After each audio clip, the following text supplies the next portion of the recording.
Insensatez é quando tudo parece uma loucura, uma espécie de gente sem noção que vive fazendo coisas assim. Daniel 4:30-32 nos conta a história de Nabucodonosor, o grande rei da Babilônia, que chegou num grau de insensatez que ele perdeu completamente a noção da realidade, se vangloriando no seu grande reino. E olha que coisa interessante, para quem quer ser insensato, ele tem um caminho preparado. Deus lhe tirou completamente o juízo e ele passou a comer capim como os animais para que através dessa circunstância pudesse voltar à compreensão. Tome muito cuidado, mantenha a sua realidade, a sua percepção e não seja um insensato sem noção.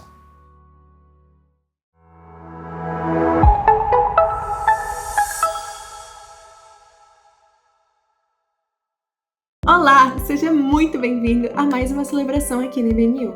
Que juntos agora a gente possa louvar ao Senhor, meditar na palavra e também apresentar aquelas coisas que nos trazem muita alegria e também aquelas coisas que nos deixam preocupados. Que a gente possa render tudo isso em oração ao Senhor. Então vamos lá para mais um momento de comunhão?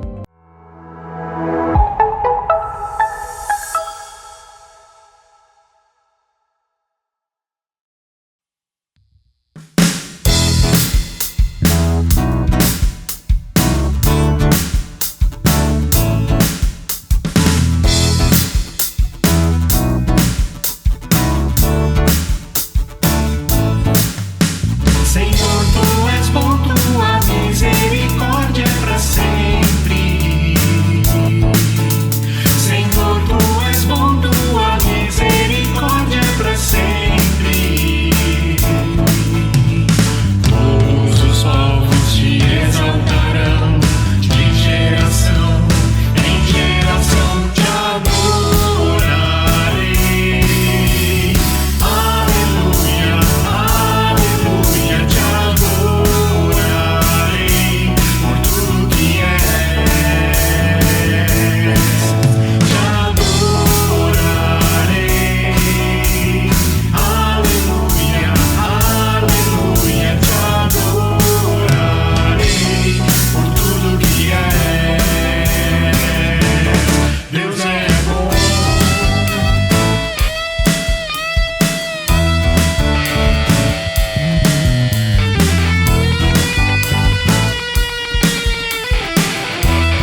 Bom, pessoal, nesse momento eu quero convidar vocês a lembrar de ser grato.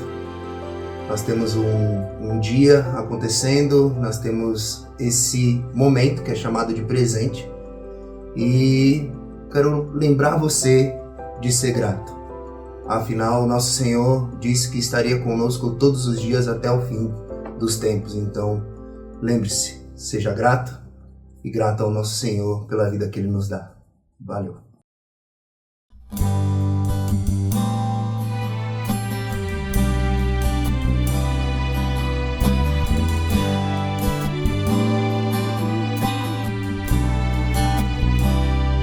Estamos todos congregados aqui, certamente abençoados também.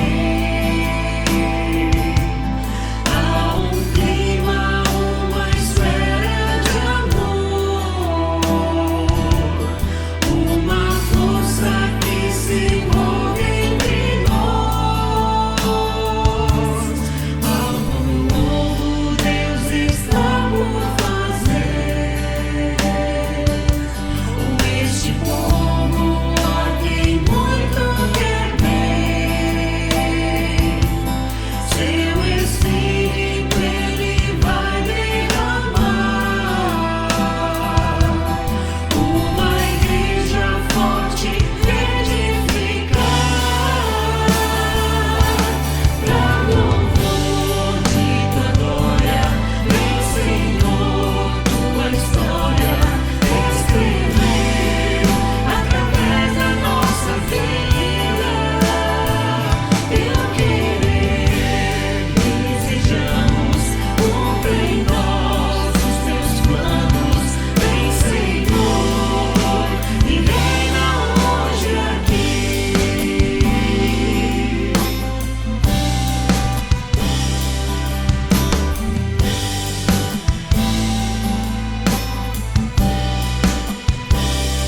Estamos todos congregados aqui, certamente abençoados também.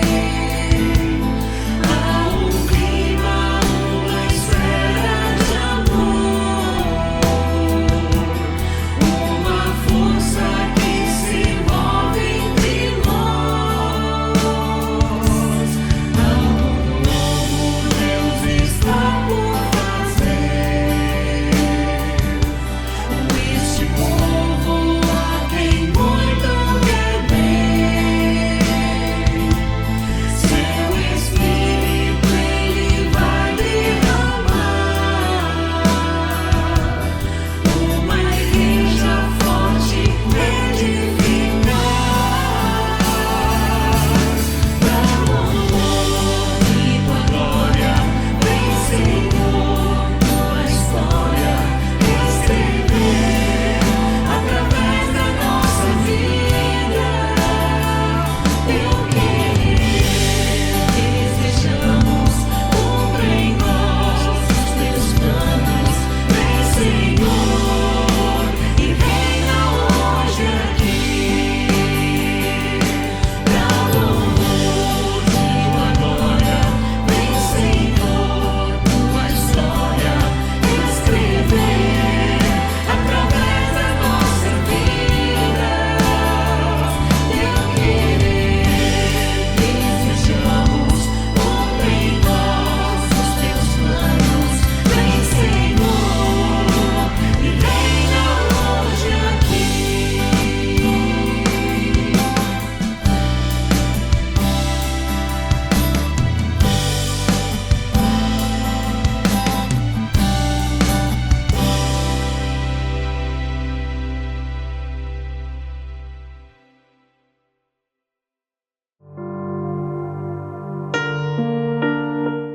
Vamos orar?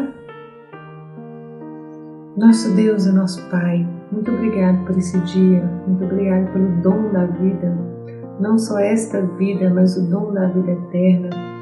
Obrigada pelo teu povo espalhado nos quatro cantos da terra, em torno do nosso Salvador Jesus Cristo de Nazaré, a quem nós dedicamos agora toda a honra, toda a glória, todo o nosso louvor.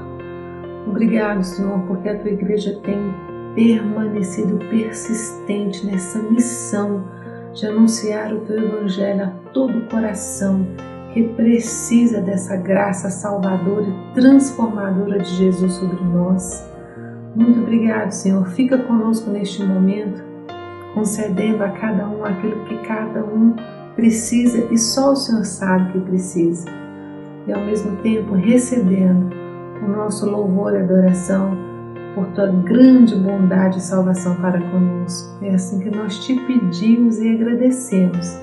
Em nome de Jesus, com a doce intercessão do Teu Espírito Santo. Amém.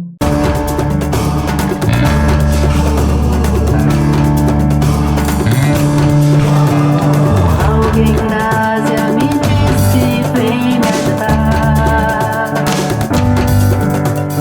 Posso ouvir a África pedir por socorro. Ruanda, Somália, Nigéria, clamando por um pouco de amor.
Agora vamos abrir nosso coração para ouvir a mensagem da Palavra de Deus.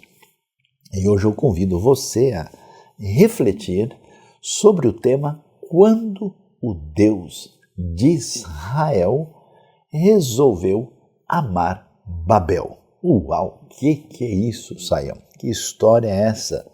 Existia Deus de Israel na época da Torre de Babel? Então vamos lá tentar entender isso. Acho que quase todo mundo conhece a famosa história da Torre de Babel, que está lá em Gênesis capítulo 11, quando os seres humanos, na sua arrogância, querem chegar ao céu.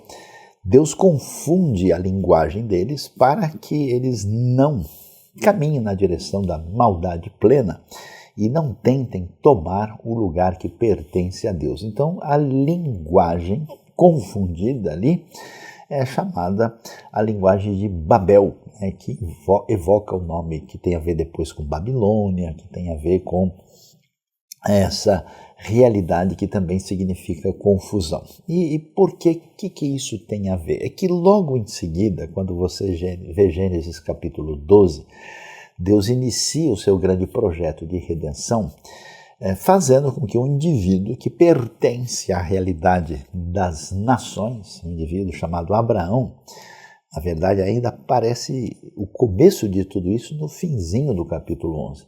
Esse indivíduo vai ser separado das nações para iniciar aquele projeto que desemboca na nação de Israel. Abraão, o hebreu, assim chamado, vai ser o primeiro daquilo que se desenvolve no contexto do povo da aliança. E quando a gente entende isso, então a gente começa aqui a compreender essa realidade que existe, né, uma maneira particular, peculiar, específica do agir divino, de revelar a si mesmo e de trazer um projeto de redenção para a humanidade, mas ele faz isso de modo particular. E aí que a gente entra nesse caminho meio confuso. Mas espera aí, Deus é um Deus de Israel, ele é um Deus das nações, ele é Deus do mundo todo, é um Deus que fala hebraico, é um Deus particular. E essa discussão, né, que a gente tem aí, ela está presente até hoje. A maior parte das pessoas está confusa sobre isso porque eles pensam o seguinte: se Deus é um só, quer dizer que ele não é de ninguém. Quer dizer que Deus está assim presente, está agindo de uma maneira tão difusa e permanente em todas as partes que tanto faz a expressão religiosa que a pessoa tem, tanto faz o que ele pensa, o que ele acredita, porque Deus é quase como o oxigênio, está todo mundo respirando e cada um fala uma coisa a respeito do assunto. Por outro lado, existem, né, muitos grupos religiosos, e grande parte deles quase sempre quer dizer: Deus está mais perto de mim do que de todo mundo. Se você quiser conhecer a Deus, você tem que estar aqui dentro do meu ambiente, porque lá fora você não vai descobrir nada. Tudo que está lá está errado. Então você tem esse, né, conflito entre o que a gente chama de particularismo e universalismo. Olha que coisa interessante. Nenhum texto da história humana trabalha isso de maneira mais clara do que a própria Bíblia. É interessante, né, que a gente vai perceber, né, contra todo preconceito que existe na vida, a palavra de Deus traz a resposta devida. E isso é tão interessante porque as pessoas confundem um pouco, né? Porque elas pensam o seguinte: já que Deus se revela a Israel, fala com aquele povo, então ele é particular demais. Mas a questão é que no texto fica claro que o objetivo não era terminar essa maneira de se apresentar, de se revelar, de trazer boas notícias de graça e redenção, especificamente para o povo. O povo é escolhido como um foco de missão, né? Como quem tem que ir adiante para trazer essas boas palavras e expectativa de salvação, de redenção, de mudança de vida, princípios para a caminhada humana nessa terra diante de Deus e do próximo. Então a coisa se descortina numa outra direção, de modo que a sabedoria bíblica nem diz que tanto faz o que qualquer pessoa pensa em qualquer lugar e a gente faz de conta que não existe diferença, o que claramente não faz sentido, como também não existe essa ideia particularista, fechada, que a verdade divina ela está assim circunscrita a um grupo particular e único que ninguém tem acesso a ela. É muito interessante que acho que o texto, assim, e eu acho tão legal porque a Bíblia trabalha isso de uma maneira muito divertida, de uma maneira irônica, de uma maneira assim, quando a gente tem um encontro dessa discussão entre essa realidade dos povos que não conheciam o Deus único e daquilo que acontece no ambiente de Israel. Como é que isso funciona e como é que a gente entende isso? Vamos lá.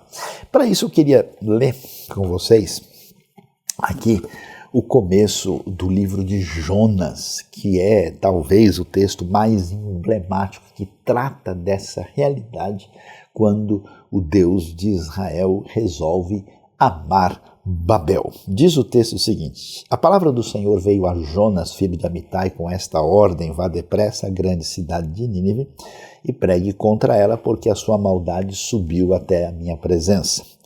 Mas Jonas fugiu da presença do Senhor, dirigindo-se para Tarsis. Desceu à cidade de Jope, onde encontrou um navio que se destinava àquele porto. Depois de pagar a passagem, embarcou para Tarsis para fugir do Senhor. O Senhor, porém, fez soprar um forte vento sobre o mar e caiu uma tempestade tão violenta que o barco ameaçava arrebentar-se.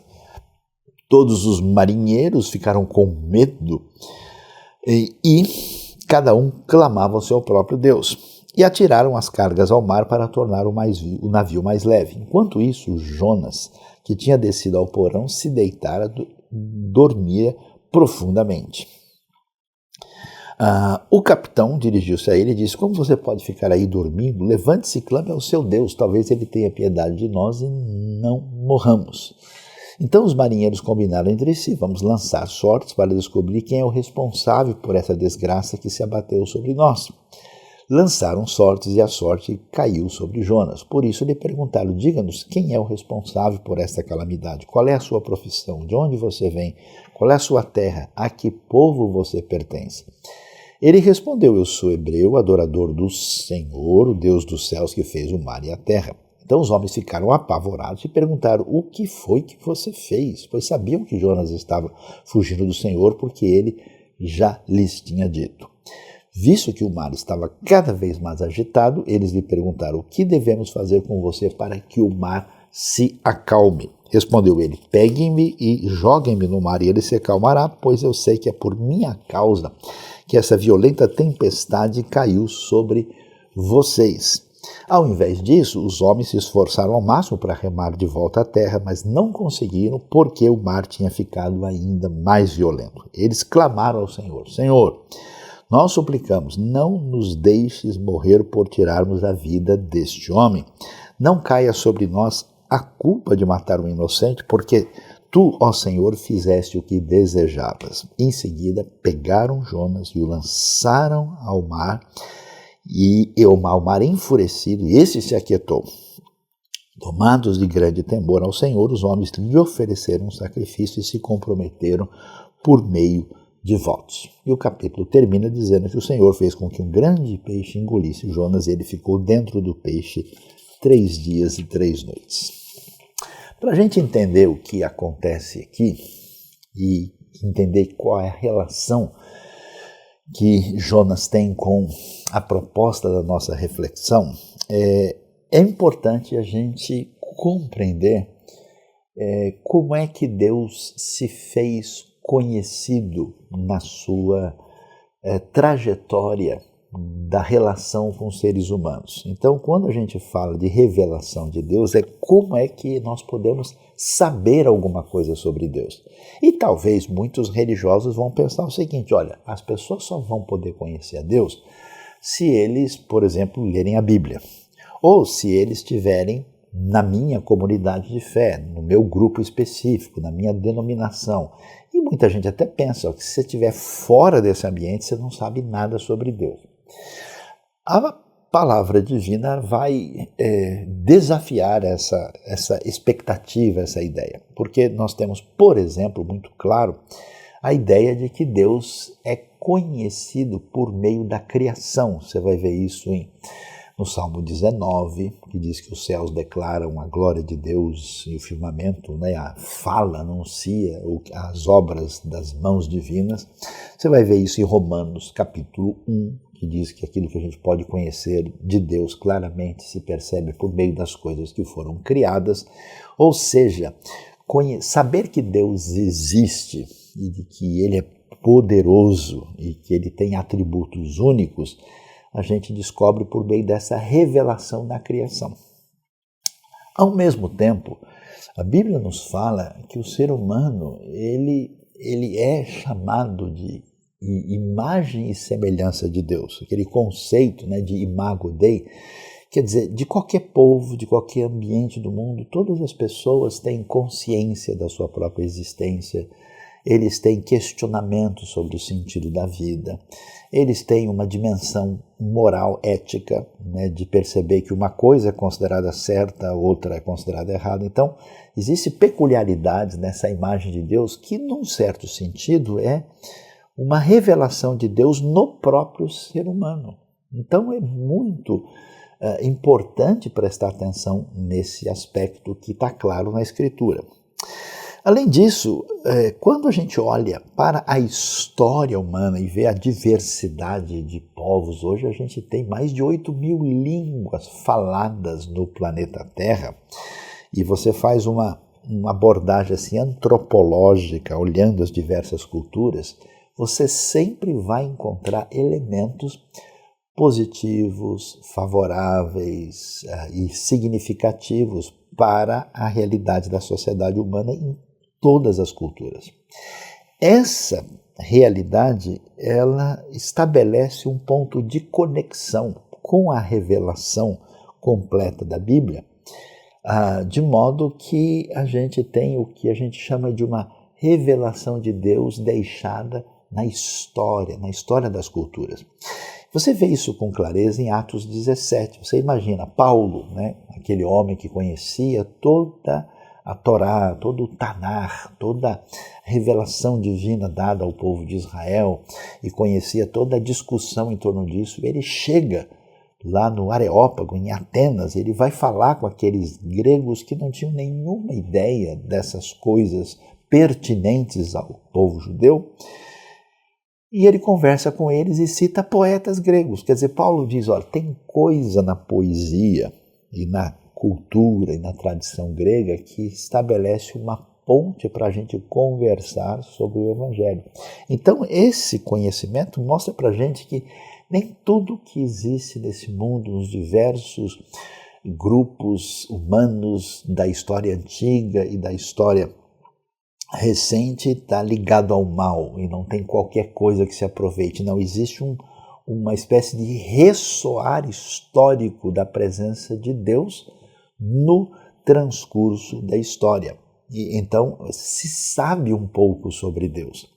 Mas é claro, a Bíblia vai dizer que toda essa introdução, todo esse appetizer, né, toda essa entrada, todo esse aperitivo teológico revelacional, ele não completa tudo. E aí nós temos dois conceitos importantes. Um é que Deus se revela de uma maneira muito única e particular em Cristo Jesus, que é divino e humano, que é o Emmanuel, né?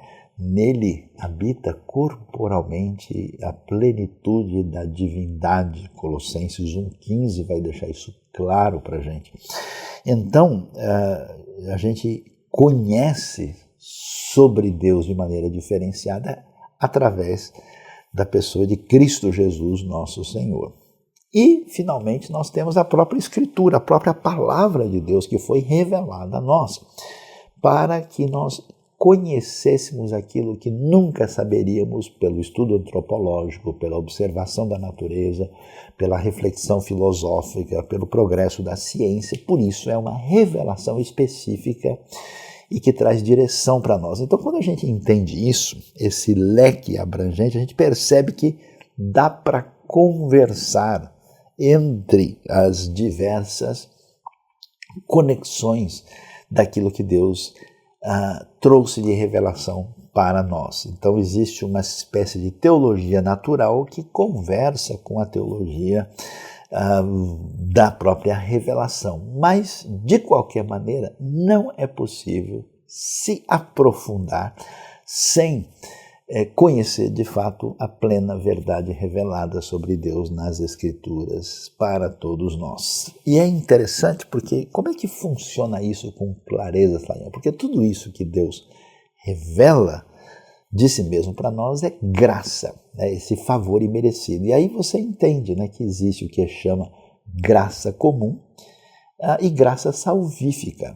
A graça comum, né, o estudioso, o teólogo Wayne Grudem define muito bem que é aquilo que Deus dispensa, que Ele concede às pessoas e que não tem a ver diretamente com as bênçãos ligadas à salvação. Deus traz a sua chuva sobre os bons e os maus. Se você pessoas com boas características em diversos ambientes do mundo, sem conhecer a revelação cristã, você vai ver gente inteligente, você vai ver expressões culturais interessantíssimas, mesmo de pessoas que não conhecem as Escrituras. Por isso que essa dimensão deixa a coisa muito mais clara, muito mais honesta, inclusive, né, na compreensão de como isso explica o que a gente vê à nossa volta e a relação com a Escritura. E aí sim, depois de entender todo esse cenário, aí a gente percebe, né, essa distinção da graça que leva à salvação, a graça salvífica com o Evangelho, a graça comum pertinente à experiência humana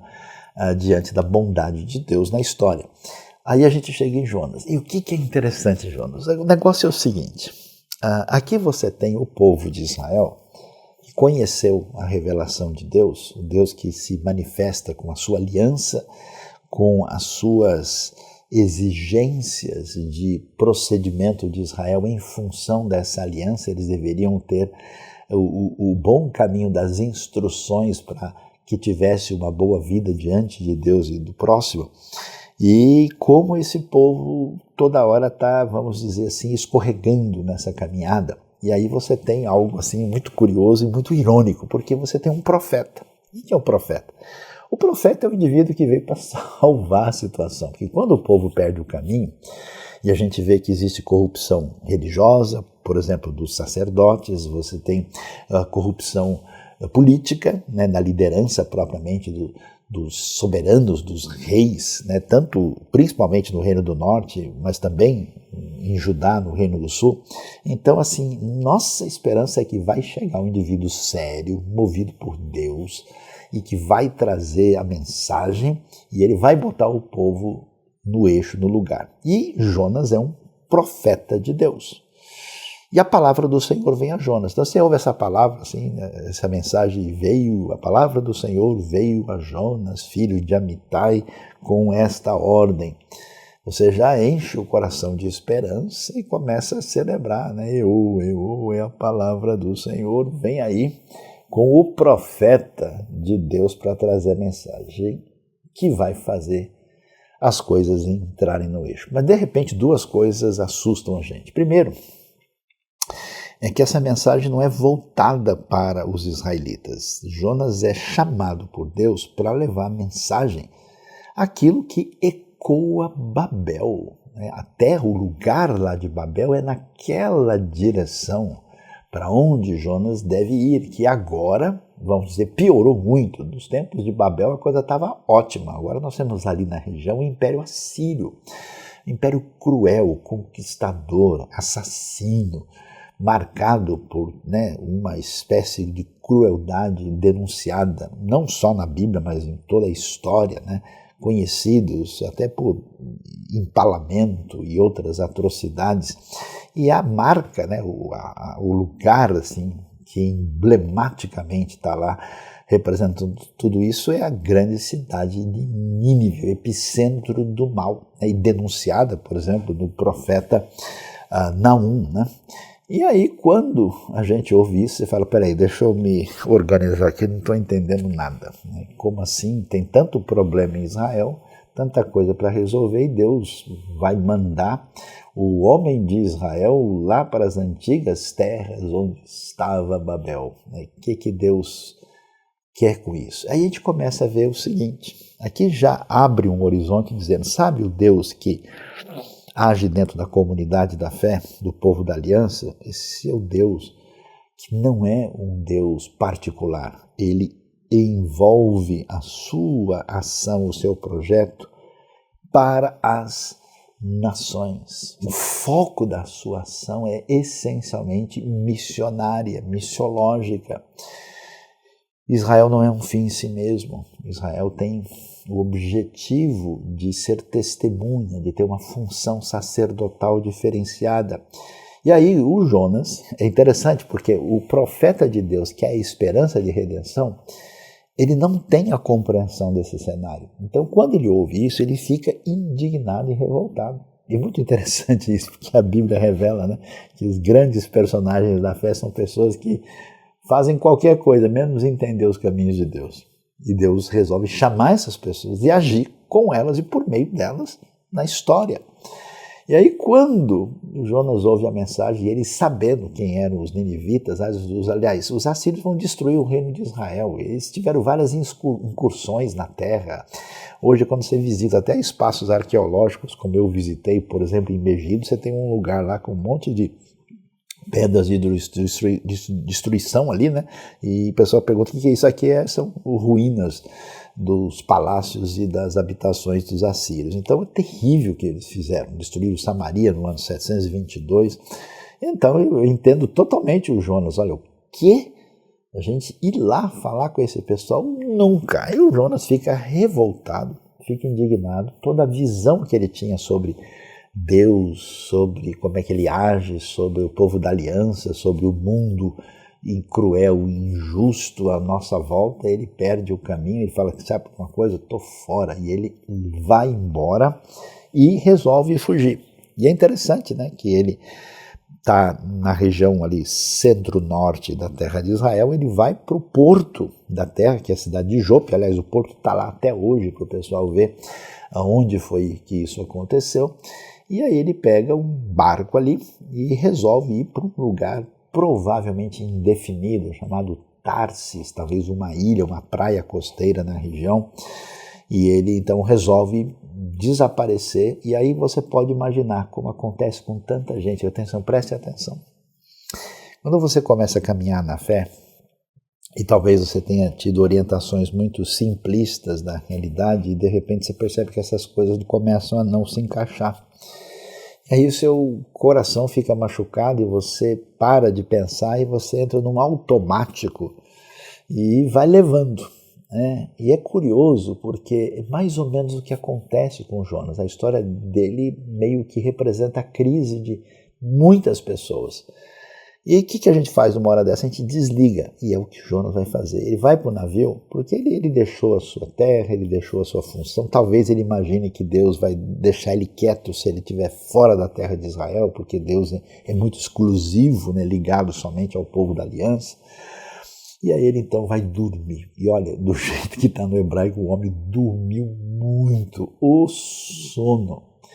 E como você vê, né, e aqui é muito sério, porque para as pessoas que pensam sobre Deus de maneira muito pequena, aqui, quando Deus envia a tempestade, a gente quando escuta a tempestade, você fala, puxa, mais um capítulo da previsão do tempo, deve ser coisa do aquecimento global, acho que deve ser coisa do desequilíbrio climático, né? Mas os antigos, eles não tinham nenhuma dúvida sobre isso. Tanto hebreus como cananeus e outros, eles falavam, quando acontece alguma coisa assim, os céus estão furiosos, alguma coisa está fora do lugar. Então, leia-se tempestade, mas todo mundo está entendendo que o poder divino ou poderes de divindades estão agindo nesse cenário.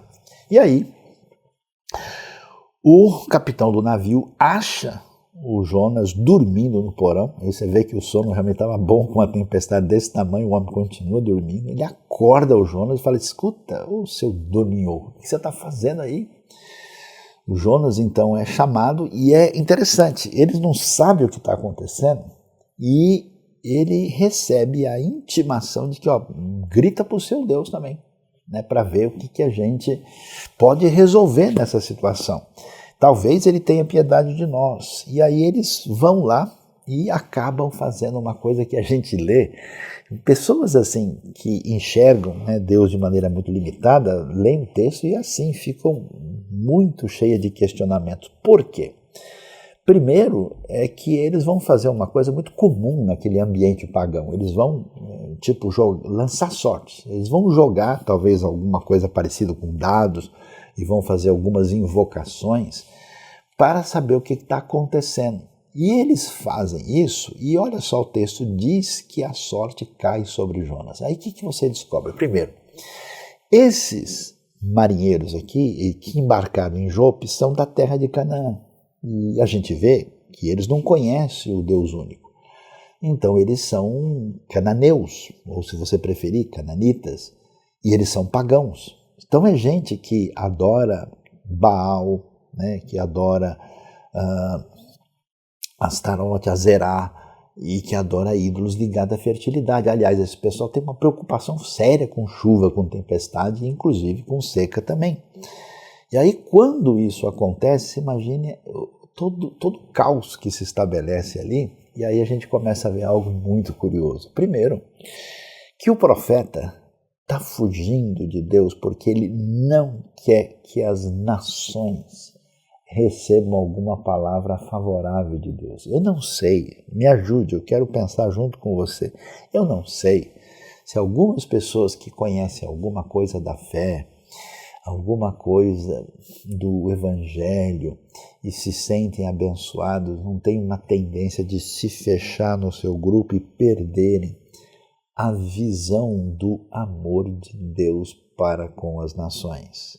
Eles parecem que não entender que o Deus de Israel é o Deus que resolveu amar Babel. E aí, o que a gente faz? Né? A gente cria o nosso ambiente seguro, de pessoas parecidas conosco, e a gente se desliga do sofrimento do mundo, a gente dorme lá no porão, e não importa o barulho que está fazendo lá fora, né? A gente literalmente está na frase: durma com um barulho desse. A gente não quer saber, somos um pequeno povo muito feliz, estamos aqui preservando a nossa fé, enquanto a humanidade está agonizando, enquanto o caos está lá. E eu acho interessante a ironia, sabe por quê? Porque enquanto Jonas se desliga dessa possibilidade de levar esperança divina para aqueles gentios pagãos assírios, ele está inconscientemente sendo usado para despertar a verdadeira fé entre os cananeus, porque esses marinheiros são cananeus. E Deus age de uma maneira, quer dizer, a esperança da comunidade da fé, essa coisa de Deus entrar no caminho, mesmo que a gente não esteja esperando ou até mesmo desejando, aí quando Deus entra na história, ele vai lá e Deus entra no próprio ritual pagão de lançar sortes, e quando lança sortes, a sorte cai sobre o Jonas e o pessoal chega para o Jonas e diz: escuta, ô rapaz, explica aí o que está acontecendo. Deixa eu ver aí a sua identidade, abre o seu Instagram, o seu Facebook, deixa eu ver o seu perfil, deixa eu saber quem é você. E aí, interessante que, aliás, o texto é muito legal no hebraico, porque ele está bem arrumadinho, assim, ele está organizado literariamente. O centro do capítulo todo que a gente leu aqui é o verso 9, e lá o Jonas vai dizer: Ivri Anochi, ele vai dizer: eu sou hebreu, né? Eu sou adorador, eu sou aquele que teme o YHWH, o eterno, né? O impronunciável, o Senhor, né? O eterno. Aqui o Deus dos céus que fez o mar e a terra. Olha que coisa interessante. Quando ele diz isso, o Deus dos céus que fez o mar e a terra, ele está proclamando, ele está fazendo missão para esses marinheiros cananeus, e esses marinheiros vão ouvir a mensagem que diz, olha, o que você conhece sobre Deus é muito pouco. Sua ideia de divindade é limitada demais. O Deus que eu conheço não é um Deus só de um lugar, de uma cidade, de uma montanha, de um riacho, das águas ou dos mares. Não, ele é o Deus dos céus que fez o mar e a terra, ou seja, o Deus que é o criador e sustentador de tudo. Então, os marinheiros ouvindo isso vão ficar impressionados. E você lê o texto, você entende, eles estão apavorados e tentam resolver a situação. Mas uma das principais razões por que eles estão apavorados é o seguinte: agora a gente entendeu por que essa tempestade é desse jeito e desse tamanho. Por que nós estamos diante do inusitado? Porque esse homem arrumou problemas com um Deus do tipo que a gente nunca ouviu falar. E aí, o que a gente vai descobrir? Eles tentam resolver a situação, ficam com medo porque o Jonas, ele já abandonou tudo. Ele simplesmente diz, pode me jogar no mar aí que vai resolver a situação. Ele já está tão deprimido, está tão assim, sem qualquer expectativa favorável, que ele já não imagina que tem qualquer elemento possível para ele no contexto futuro, e ele desistiu de tudo. Mas os marinheiros ficam apavorados. Olha, se nós já estamos passando por essa situação terrível, por esse perrengue inimaginável, e nós jogarmos o profeta desse, como é que é mesmo? Desse Deus eterno aí, imagina o que pode acontecer com a gente. Então eles têm medo de uma retaliação, ao mesmo tempo eles dizem, mas ele mesmo está dizendo para jogar ele lá, e se a gente não joga não vai piorar. Que dificuldade. Bom, no final das contas, você conhece a história, eles jogam Jonas no mar, Jonas vai ser engolido por um grande peixe, mas o que é impressionante, chama a nossa atenção, é a gente ver o resultado extraordinário daquilo que envolve a missão do Deus de Israel, que resolve amar Babel. Tudo que Jonas queria era o seu cantinho tranquilo, era a sua limitação, a sua realidade. Deus interfere na sua própria desobediência e rejeição da proposta da missão. E o que acontece? Olha, o texto é muito forte no original, principalmente. Diz o verso 16: tomados de grande temor ao Senhor, os homens do navio, os marinheiros, eles então oferecem sacrifício e se comprometem com Deus por meio de votos. O hebraico permite uma leitura mais clara disso aqui, que eles passaram a oferecer sacrifício e a se comprometer com Deus por meio de votos. Sabe o que quer dizer isso? Que esses marinheiros se converteram ao Deus único.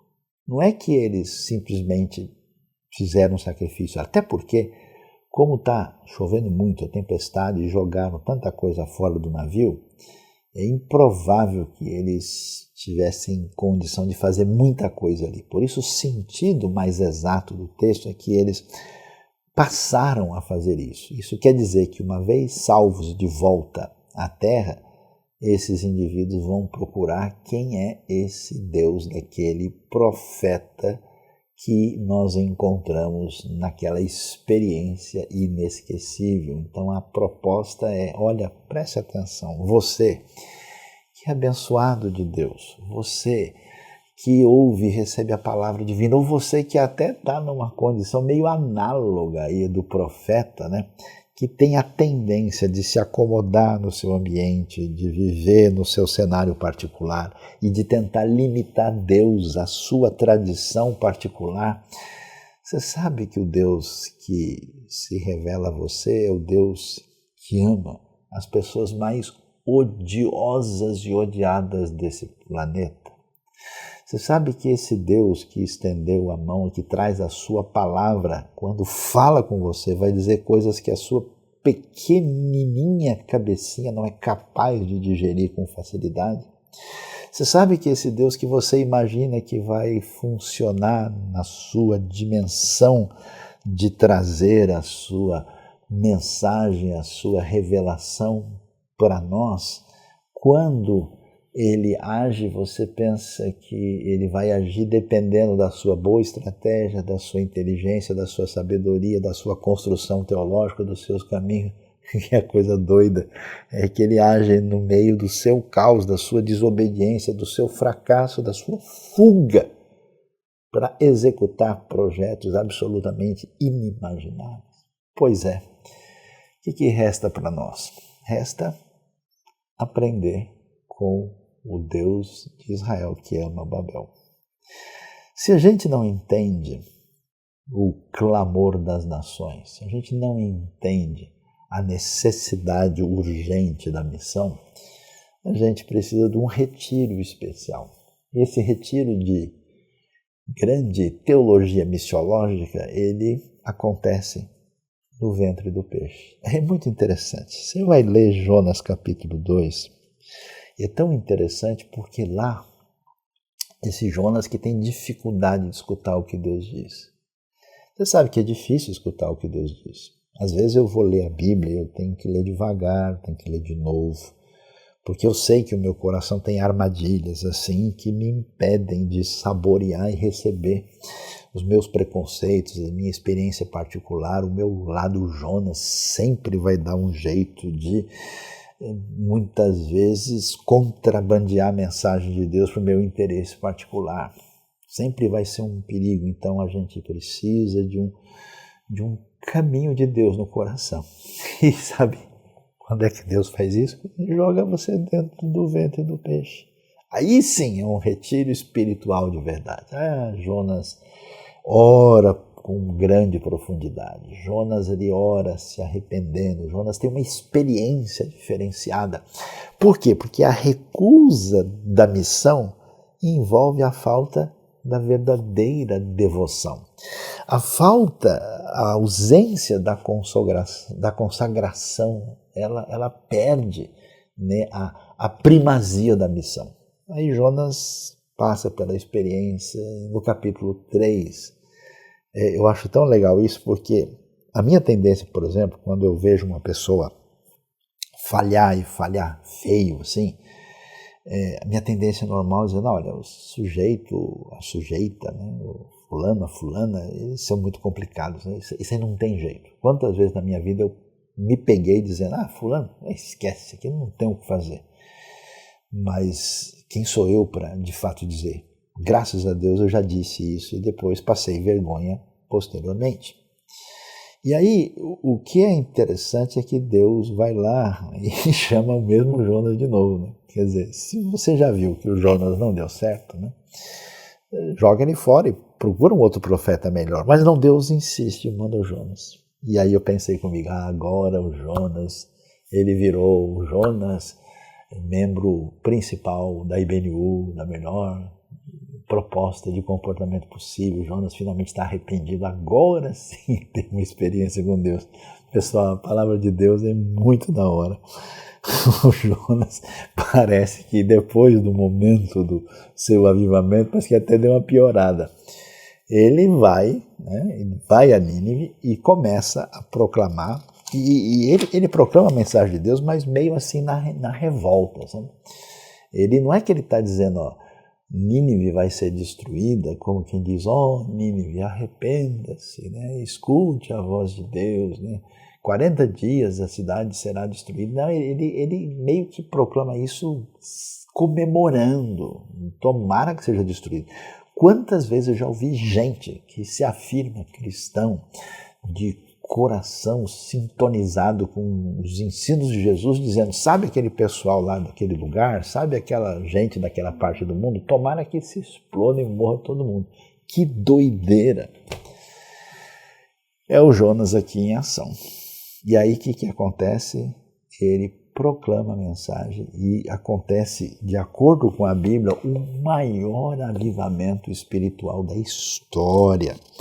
Quando ele proclama e diz, né, tudo isso, o final do capítulo 3 vai dizer assim: tendo em vista o que os ninivitas fizeram e como abandonaram os seus maus caminhos, Deus se arrependeu e não os destruiu como tinha ameaçado. O que acontece quando Jonas ouve, sabe disso? Ele fica revoltado e ele até tenta, assim, vamos dizer, dar uma justificativa à sua ira, de natureza justificativa teológica. Ele diz: eu sabia, Deus, que tu és misericordioso e compassivo, muito paciente, cheio de amor, e que prometes castigar e depois se te arrependes. Agora, Senhor, tira a minha vida, eu imploro, porque para mim é melhor morrer do que viver. Que coisa! Que coisa! Eu sempre me pergunto como é que Deus consegue agir na expansão da missão quando grande parte daqueles que conheceram a sua verdade, a sua graça, tem muito do Jonas em ação na sua vida.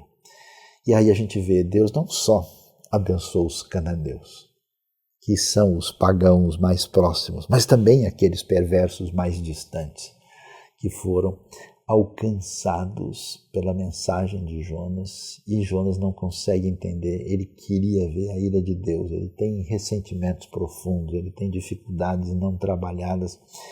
E para a gente resumir a história, depois você pode ler o final do capítulo 4 com atenção.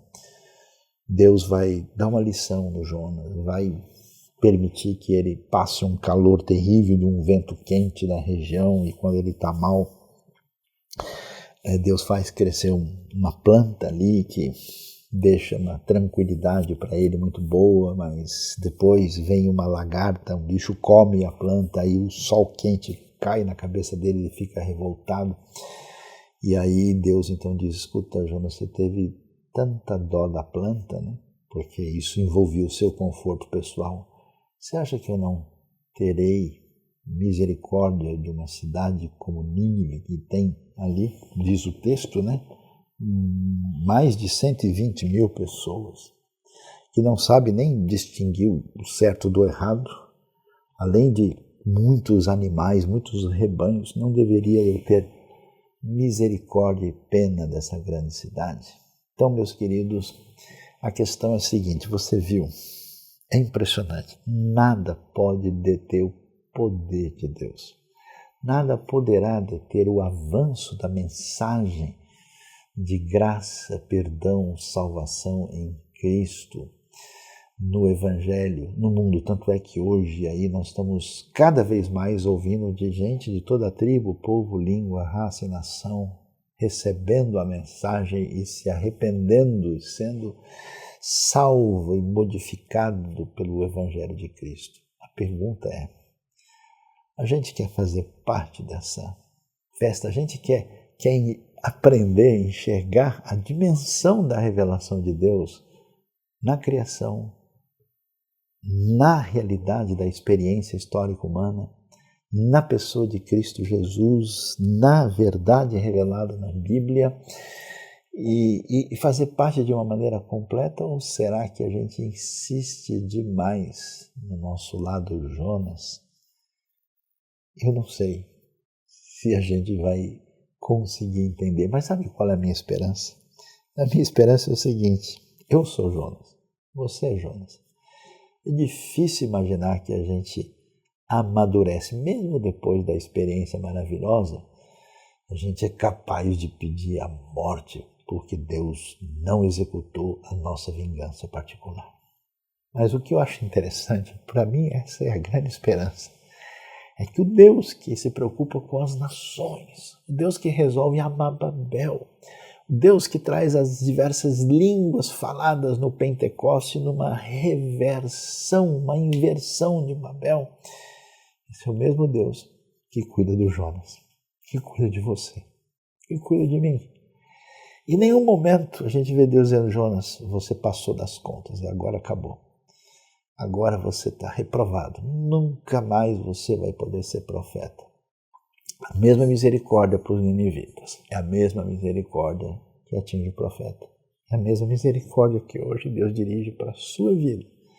É que você abra o coração, ouça a palavra que nos convoca para a missão e que nos ajude a entender a maneira como é que Deus opera no mundo, nas nações e no nosso coração. Que Deus abençoe a nossa vida. Amém.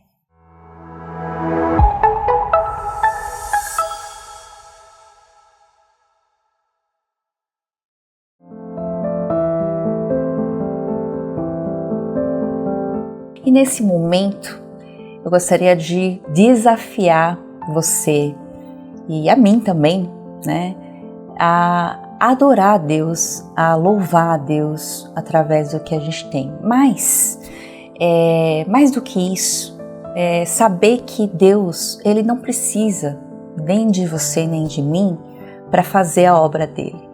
É saber que Ele está agindo o tempo todo e estão acontecendo coisas maravilhosas pelo mundo. Aqui no Brasil, em São Paulo, em vários lugares do Brasil e pelo mundo. E a gente tem projetos, a IBNU tem projetos nesses lugares, em vários lugares do mundo também, onde estão acontecendo coisas muito preciosas. Pessoas conhecendo a Jesus, pessoas voltando para Jesus e fazendo diferença também para alcançar outras pessoas. Então, nesse momento, gostaria de chamar você a fazer parte disso. Porque Deus, Ele dá o privilégio de fazer parte dessa obra. Então, eu gostaria de orar junto, como entrega a Deus dessa oferta, desse dízimo, dessa gratidão a Deus, e que você possa participar com tudo que você tem nessa obra tão preciosa. Vamos orar? Senhor, nós te louvamos, nós te agradecemos, porque Tu és maravilhoso, Tu és perfeito em tudo que fazes e é tão bom e amoroso, Senhor.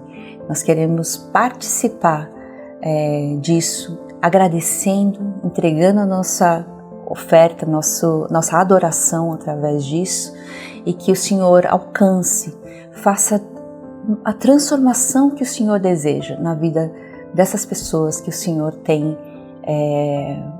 agido e alcançado. Muito obrigada, Pai, por esse privilégio. Oramos entregando em nome de Jesus. Amém.